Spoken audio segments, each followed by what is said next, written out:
जय हिंद दोस्तों। तो मैं गोलू कुमार आप सभी को स्वागत करता हूं मैं अपना यूट्यूब चैनल बीपी सैनिक सेंटर में।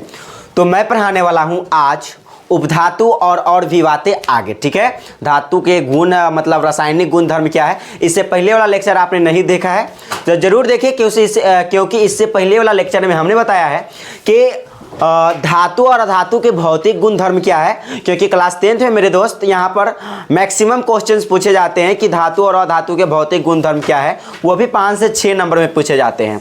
तो 5 से 6 नंबर यदि पक्का करना चाहते हैं तो इससे पहले वाला लेक्चर जरूर देखें। और साथ ही साथ मेरे दोस्तों यहाँ पर जो उपधातु हम पढ़ाने वाले हैं इस यहाँ से भी क्वेश्चन आता है शानदार तरीके से कि उपधातु क्या है। इसका ऑब्जेक्टिव क्वेश्चन भी आता है कि निम्नलिखित में कौन धातु है कौन उपधातु है। हम यूं ही ट्रिक के साथ आपको याद करवा देंगे दोस्तों। ठीक है, तो यहां पर आपको ध्यान से समझना है। ठीक है, और हम जैसे समझाएंगे वैसे आपको समझते हुए चलना है। ठीक है, तो सबसे पहले आप ये जाने उपधातु क्या होता है। ठीक है, उपधातु क्या होगा, ये चैप्टर नंबर 3 होगा, आप जानते हैं। अब देखिए चैप्टर नंबर 3 में से एक लेक्चर हमने दे दिया है, ये दूसरा लेक्चर है दोस्तों। यहां पर हमने लिखा है, ध्यान दीजिएगा क्या लिखा गया है, उपधातु क्या है। उपधातु क्या है तो कहता है डेफिनेशन, यह धातुओं और अधातुओं को अलग करती है।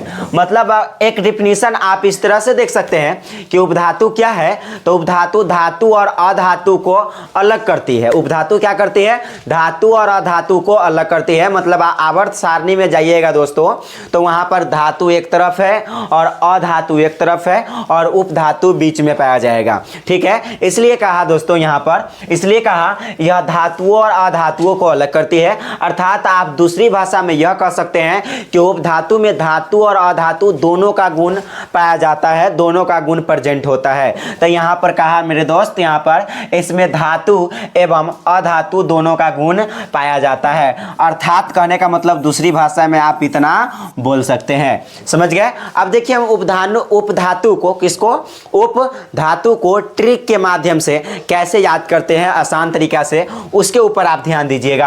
ठीक है, तो यहां पर आगे चलते हैं और यहां पर देखिए उपधातु की संख्या 7 होती है। आपको पता होना चाहिए मेरे दोस्त यहां पर कि उपधातु की संख्या 7 होती है। उपधातु की संख्या कितनी होती है तो उपधातु की संख्या जो है 7 होती है। उपधातु की संख्या कितने होते हैं, 7 होती है। इसके लिए एक ट्रिक का इस्तेमाल करेंगे, एक ट्रिक का इस्तेमाल करेंगे।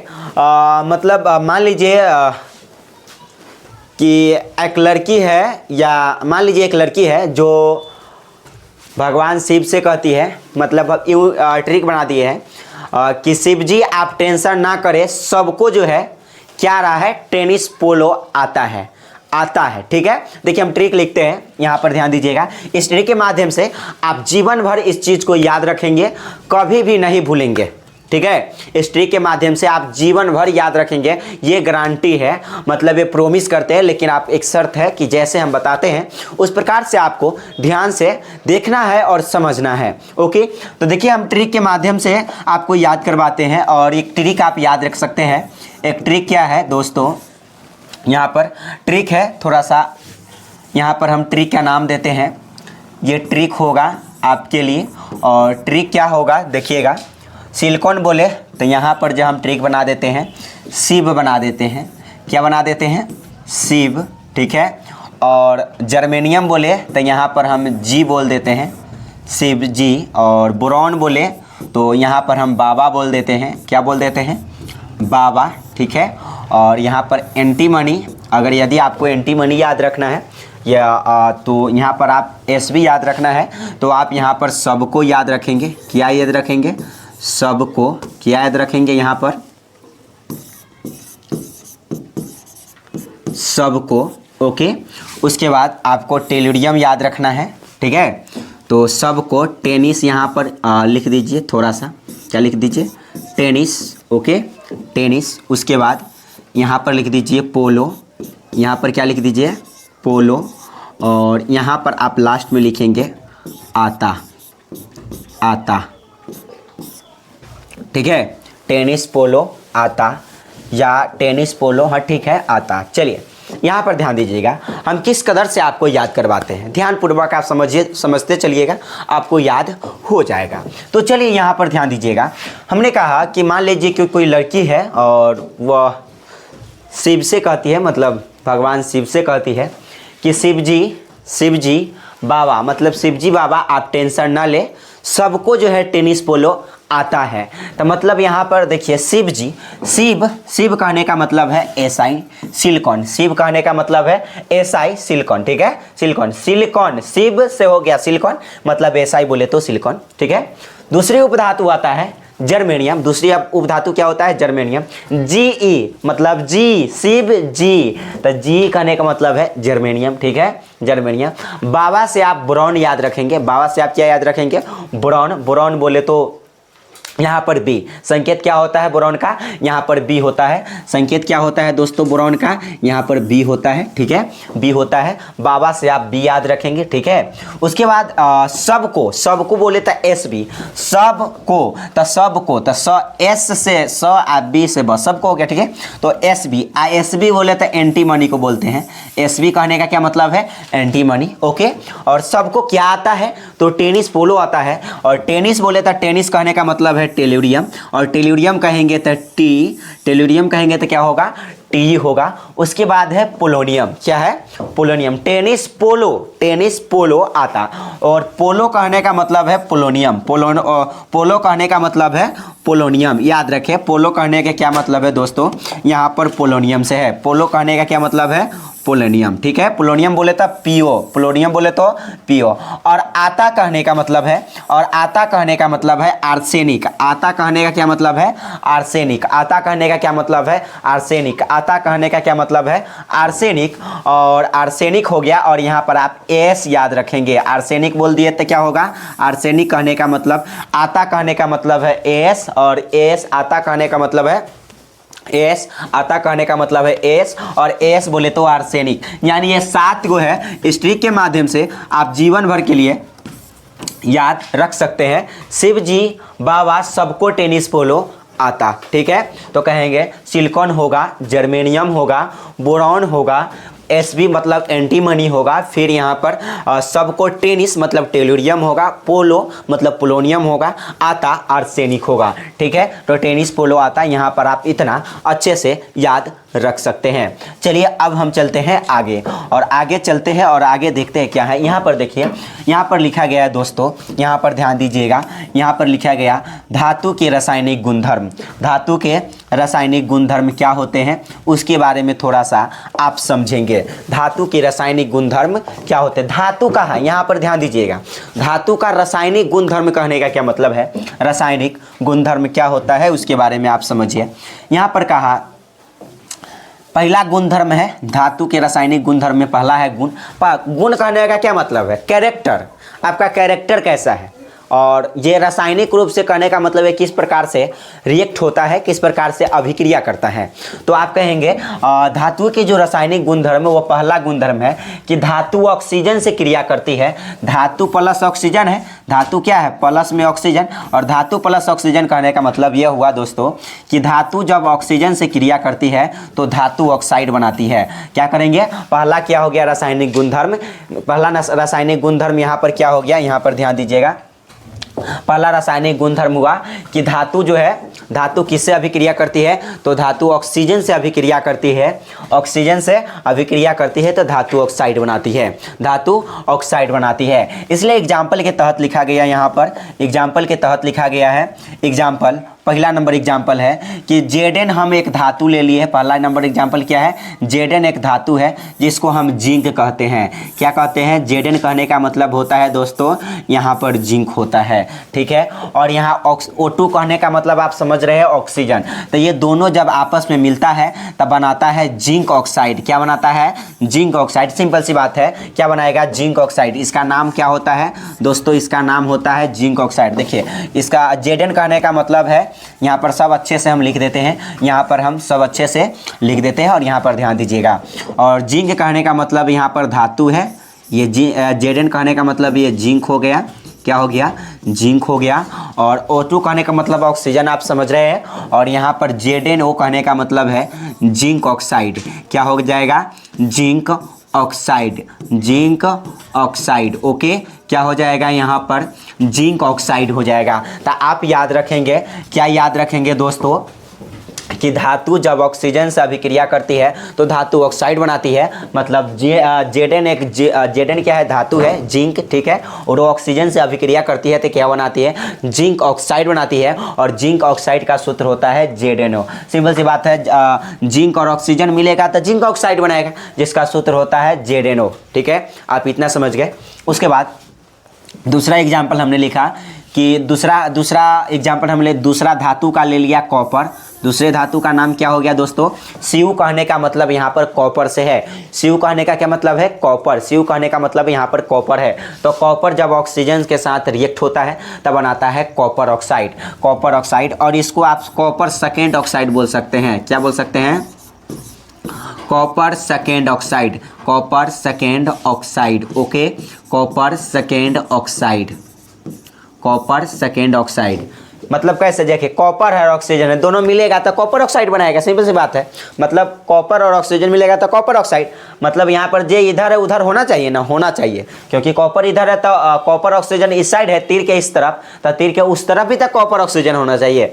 इसलिए दोस्तों यहाँ पर कॉपर और ऑक्सीजन मिला करके क्या बनता है, दोनों आपस में रिएक्ट होता है, दोनों आपस में अभिक्रिया करता है तो बनाता है copper oxide. Copper second oxide इसका नाम देंगे। ठीक है, ये कौन सा है, कॉपर सेकेंड ऑक्साइड है। ओके, चलिए उसके बाद हमने उसके बाद तीसरा एग्जांपल लिया, और तीसरे एग्जांपल में पहली धातु यानी धातु के जगह पर क्या ले लिया, एल्यूमिनियम ले लिया। और अधातु, यहाँ पर अधातु मतलब ऑक्सीजन, ऑक्सीजन मतलब ऑक्सीजन कहने का मतलब धातु ऑक्सीजन से अभिक्रिया कर रहा है पहली बात।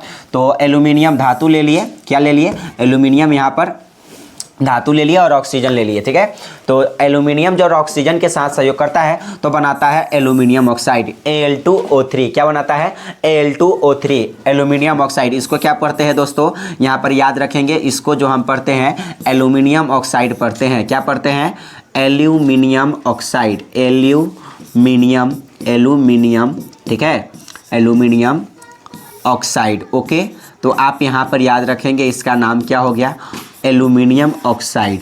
ठीक है, तो इसका हो गया नाम एल्यूमिनियम ऑक्साइड। Al2O3 कहने का क्या मतलब है, एल्यूमिनियम ऑक्साइड। क्या कहने का मतलब है, एल्यूमिनियम ऑक्साइड। तो यहाँ पर आप ध्यान रखें, यहाँ पर जो है आपको यहाँ नोट पॉइंट में कुछ लिखा गया है। पहली बात कि एल्यूमिनियम और ऑक्सीजन आपस में अभिक्रिया करेगा, आपस में रिएक्ट होगा तो क्या बनाएगा, एल्यूमिनियम ऑक्साइड बनाएगा। और एल्यूमिनियम ऑक्साइड का सूत्र होता है मेरे भाई यहाँ पर Al2O3। क्या होता है मेरे भाई, यहाँ पर क्या होता है, Al2O3 होता है।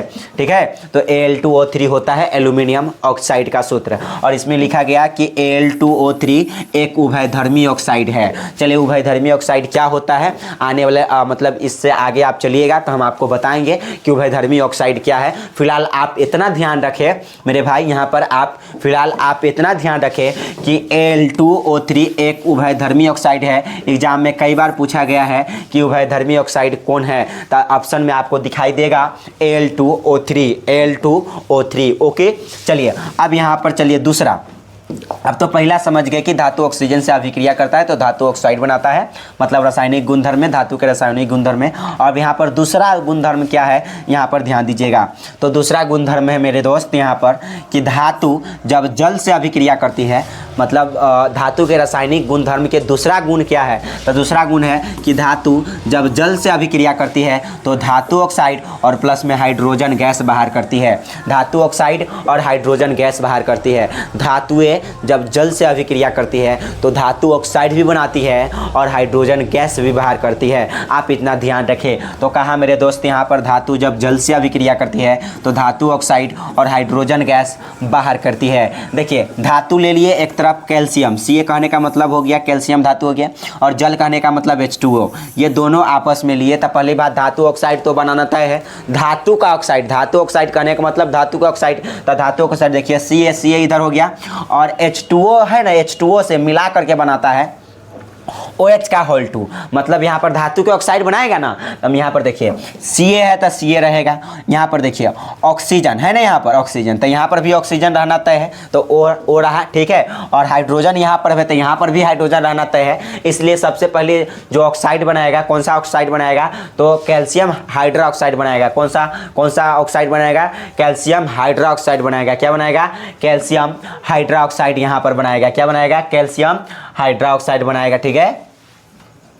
तो यहाँ पर कैल्शियम हाइड्रोक्साइड यहाँ पर ये बना दिया CaH2O। तो ये दोनों आपस में मिलकर क्या बनाता है, कैल्शियम हाइड्रोक्साइड, और प्लस में क्या बनाता है, तो प्लस में हाइड्रोजन गैस बाहर करता है। क्योंकि डिफिनीशन ही है, पर दूसरा डिफिनीशन है कि धातुएं जब जल से अभिक्रिया करती है, धातुएं जब जल से अभिक्रिया करती है तो धातु ऑक्साइड, मतलब धातु के ऑक्साइड मतलब हाइड्रोक्साइड होगा ना, ऑक्साइड हाइड्रोक्साइड हो गया। COH का होल 2 कहने का मतलब है calcium hydroxide, calcium hydroxide, calcium hydroxide, और प्लस में कौन सी गैस देगा, तो हाइड्रोजन गैस देगा। जो डिफिनीशन कहता है वो तो बाहर निकलेगा ना, निकलवे करेगा, सिंपल सी बात है। अब चलिए यहाँ पर ध्यान दीजिएगा। अब दूसरी है, दूसरा धातु को लिए एल्यूमिनियम। एल्यूमिनियम जब जल के साथ अभिक्रिया करता है तो पहली बात, एल्यूमिनियम जब जल के साथ अभिक्रिया करेगा तो एल्यूमिनियम ऑक्साइड का बनाएगा। तो ये हो गया एल्यूमिनियम ऑक्साइड, और एल्यूमिनियम ऑक्साइड का सूत्र होता है Al2O3। क्या होता है, Al2O3, ओके।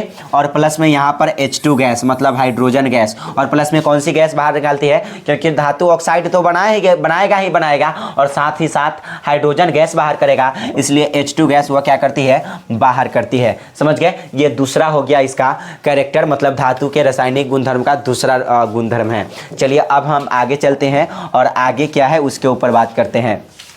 यहाँ पर ध्यान दीजिएगा, ध्यान देने वाली बात है यहाँ पर कि यहाँ पर नोट करके कुछ पॉइंट लिखा गया है, इस बात को आप याद रखें, बखूबी याद रखें। क्या याद रखें कि पीबी कहने का मतलब है दोस्तों यहाँ पर लेड, पीबी कहने का मतलब क्या है, लेड, ठीक है। और एयू कहने का मतलब यहाँ पर सोना से है, एयू कहने का क्या मतलब है दोस्तों, यहाँ पर सोना से है। तो यहाँ पर ध्यान दीजिएगा, यहाँ पीबी कहने का मतलब है लेड, ओके, और एयू कहने का मतलब सोना, एयू कहने का क्या मतलब है, सोना, ओके। और एजी कहने का मतलब है चांदी, एजी कहने का क्या मतलब है दोस्तों, यहाँ पर चांदी।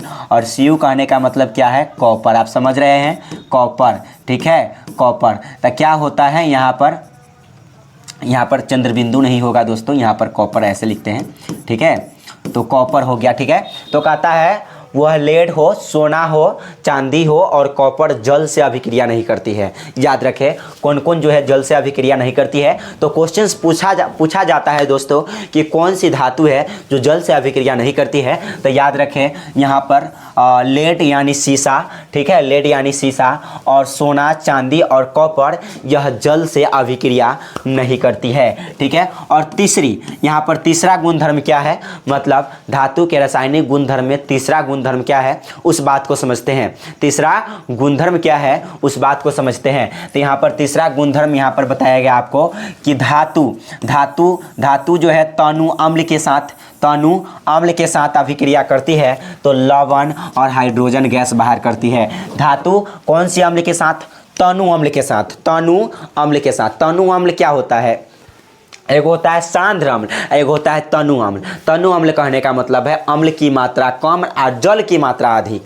जिस अम्ल में जल की मात्रा अधिक हो, अम्ल की मात्रा कम हो, उसको तनु अम्ल कहते हैं। जैसे एग्जाम्पल में हाइड्रोक्लोरिक अम्ल एक क्या है, तनु अम्ल है।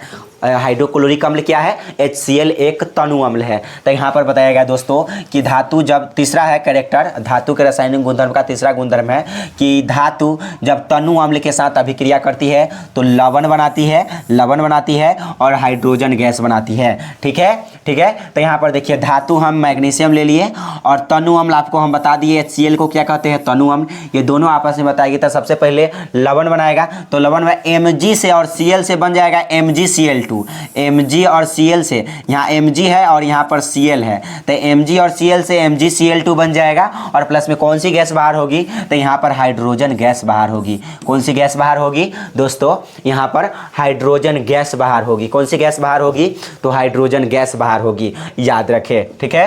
हाइड्रोजन गैस बाहर होती है, समझ रहे हैं। अब देखिए दूसरी, यहाँ पर दूसरी लवण कैसे बना, मतलब लवण समझ गया, Mg और Cl से लवण बन गया और साथ में कौन सी गैस बाहर देगा, हाइड्रोजन गैस बाहर देगा, क्योंकि हाइड्रोजन इस साइड है।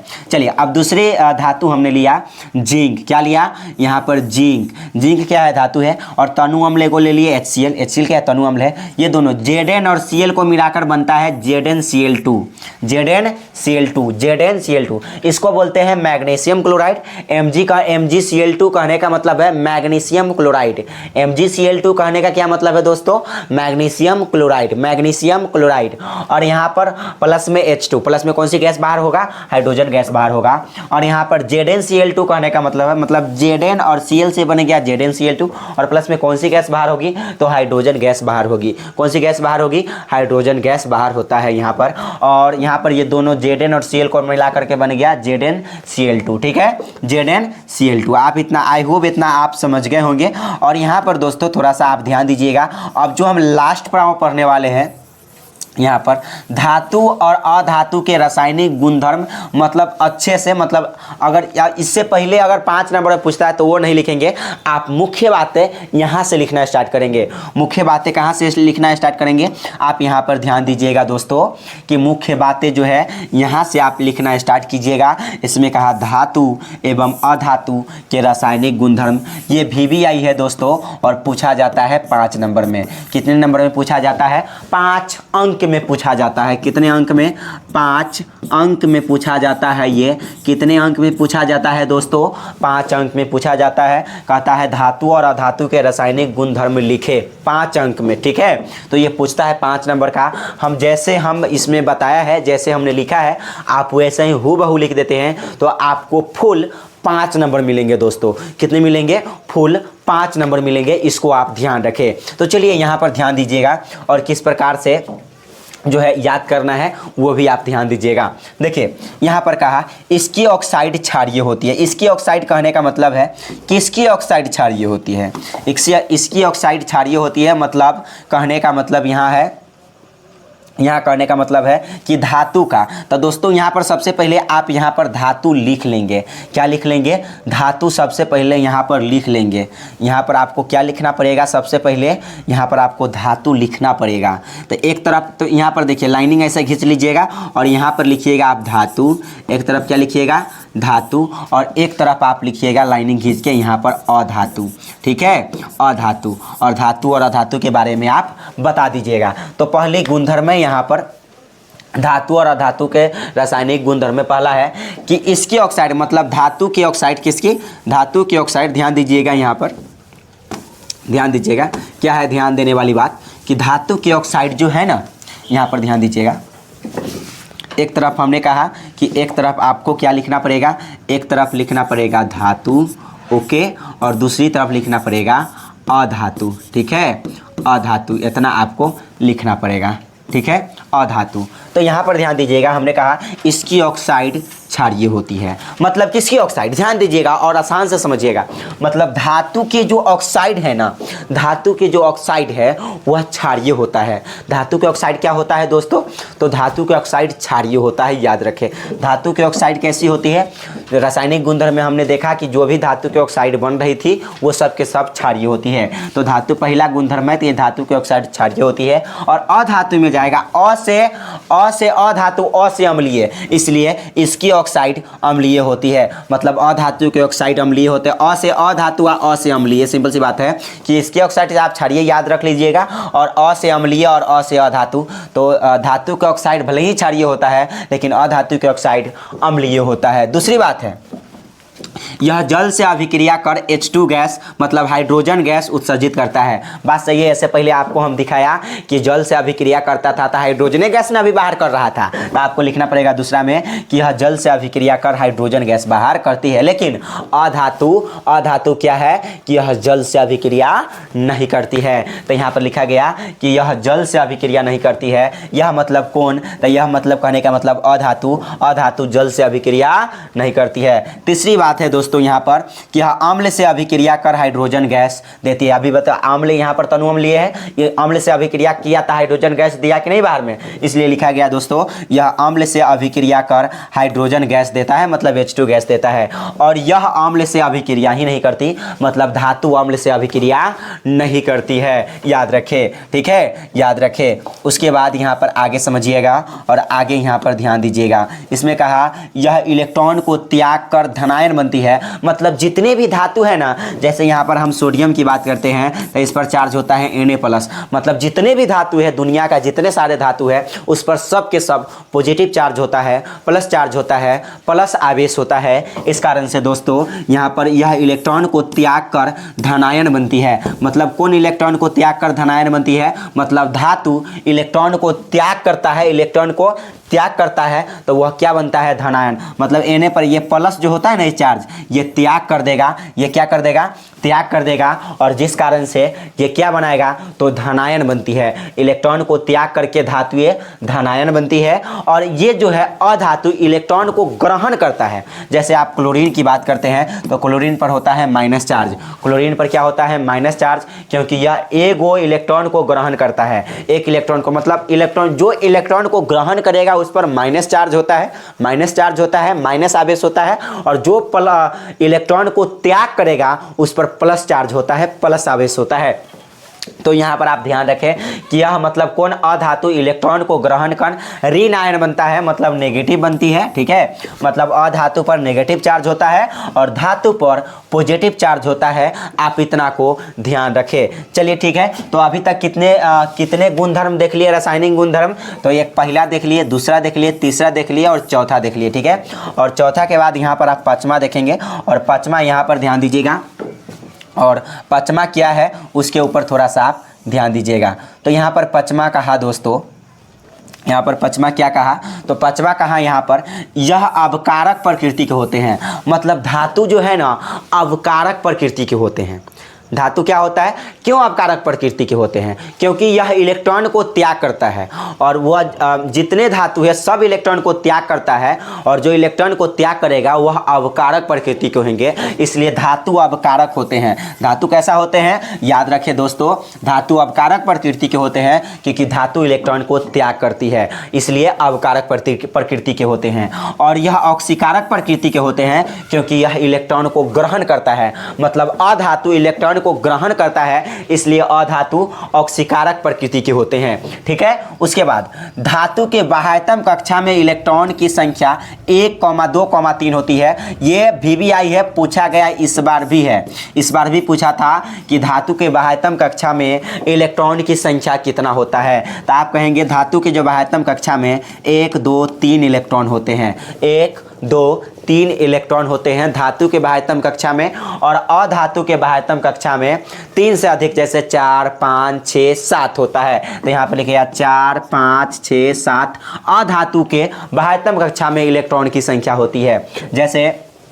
जैसे यहाँ पर देखिए सोडियम का इलेक्ट्रॉनिक विन्यास हम बनाते हैं। सोडियम 11 होता है, तो 2, 8, 1, 2, 8, 1। देखिए ये बाह्यतम कक्षा हो गया, ये सबसे बाहरी कक्षा, इसलिए बाह्यतम कक्षा इसका नाम होता है। तो जितने सारे धातु है या तो उसके बाह्यतम कक्षा में 1 इलेक्ट्रॉन होगा, या तो 2 होगा, या तो 3 होगा। इसलिए लिखा गया कि धातु के बाह्यतम कक्षा में इलेक्ट्रॉन की संख्या 1, 2, 3 होती है, और अधातु के बाह्यतम कक्षा में इलेक्ट्रॉन की संख्या 3 से अधिक यानी 4, 5, 6, 7 होती है, 7 होती है। तो आप इतना याद रख सकते हैं दोस्तों। चलिए, तो यहाँ पर हम इतना ही रहने देते हैं आज की क्लास में। ठीक है, तो ज़्यादा आप मतलब धीरे धीरे पढ़ें, और धीरे धीरे पढ़ करके जो है आप अच्छे से इन सारे कंसेप्ट को और जितने सारे हमने ट्रिक बताया है उसको आप याद करें अच्छे से, तब जाकर जो है अच्छा नंबर ला पाइएगा। और यदि आप चाहते हैं कि क्लास मतलब 2026 में हम टॉप बने तो मेरे चैनल को ज़रूर सब्सक्राइब करें, क्योंकि हम सारे के सारे अच्छे से अच्छे कंटेंट हम